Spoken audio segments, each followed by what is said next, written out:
యోబు గ్రంథం 11వ అధ్యాయం 18వ వచనంలో నమ్మకమునకు ఆస్పాదము కలుగును గనక నీవు ధైర్యముగా ఉండువు. ఆ విధంగానే నీవు నమ్ముతూ ఉన్నావు కాబట్టి ఆ నమ్మకానికి ఆస్పాదము, దాని తగిన ఫలము, దాని తగిన గుణము, దాని తగిన ఆశీర్వాదం, దాని తగినది ఏది నీ నమ్మకాన్ని బట్టి నీకు కలుగుతుంది. నీ నమ్మకాన్ని బట్టి నీకు అన్ని జరుగుతాయి. ప్రియులరా, మనుషుల మీద నమ్మకం ఉంచుకోవడం ద్వారా మనుషులు నిన్ను నట్టేటం ఉంచవచ్చు, నీకు దూరం అవ్వచ్చు, నీకు వ్యతిరేకం అవ్వచ్చు. మనుషులను నమ్ముకున్నట్టు కంటే యెహోవాను ఆశ్రయించటం మేలు, ఆ యొక్క రాజులను నమ్ముకున్నట్టు కంటే యెహోవాను ఆశ్రయించుట మేలు అని దేవుని వాక్యము సెలవిస్తా ఉన్నది.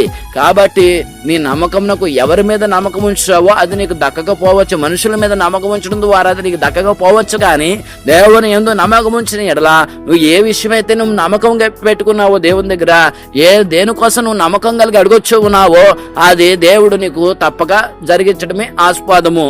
దేవుడు నువ్వు అనుకున్న దానికే చేస్తాడు. నీ నమ్మకమే నీకు ధైర్యము.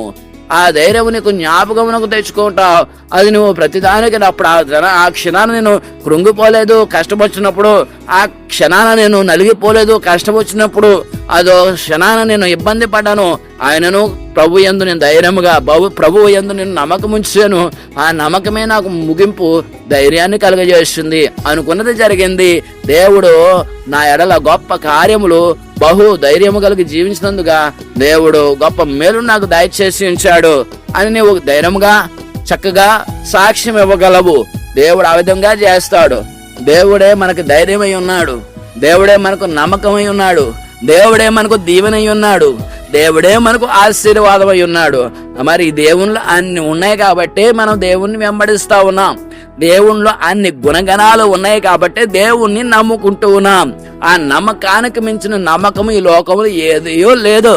దేవుని నమ్ముతూ ఉన్నాం కాబట్టి మనకు ఆ నమ్మకానికి తగిన ఫలము, అద్భుతములు, మహత్య కార్యములు, గొప్ప కార్యములు మనము పొందుకుంటూ ఉన్నాం. ఆ విధంగానే పొందుకోవాలని ప్రభువు కూడా ఆశపడుతూ ఉన్నాడు. నిన్ను తన చెంతకు చేర్చుకుంటూ ఉన్నాడు. ఆయనలో బ్రతికి ఫలించమంటా ఉన్నాడు. మనకి ఇంకా ఏమి కావాలి ప్రియులరా? దేవుని మాటల చేత, దేవుని ఆశీర్వాదముల చేత, దేవుని సన్నిధిలో నిండారుగా బ్రతకాలని దేవుడు కోరుకుంటున్నాడు. అదేవిధంగా మనం కూడా దేవుని సన్నిధిలో నిండుగా బ్రతికి జీవించే వారిగా మనం ఉండాలి.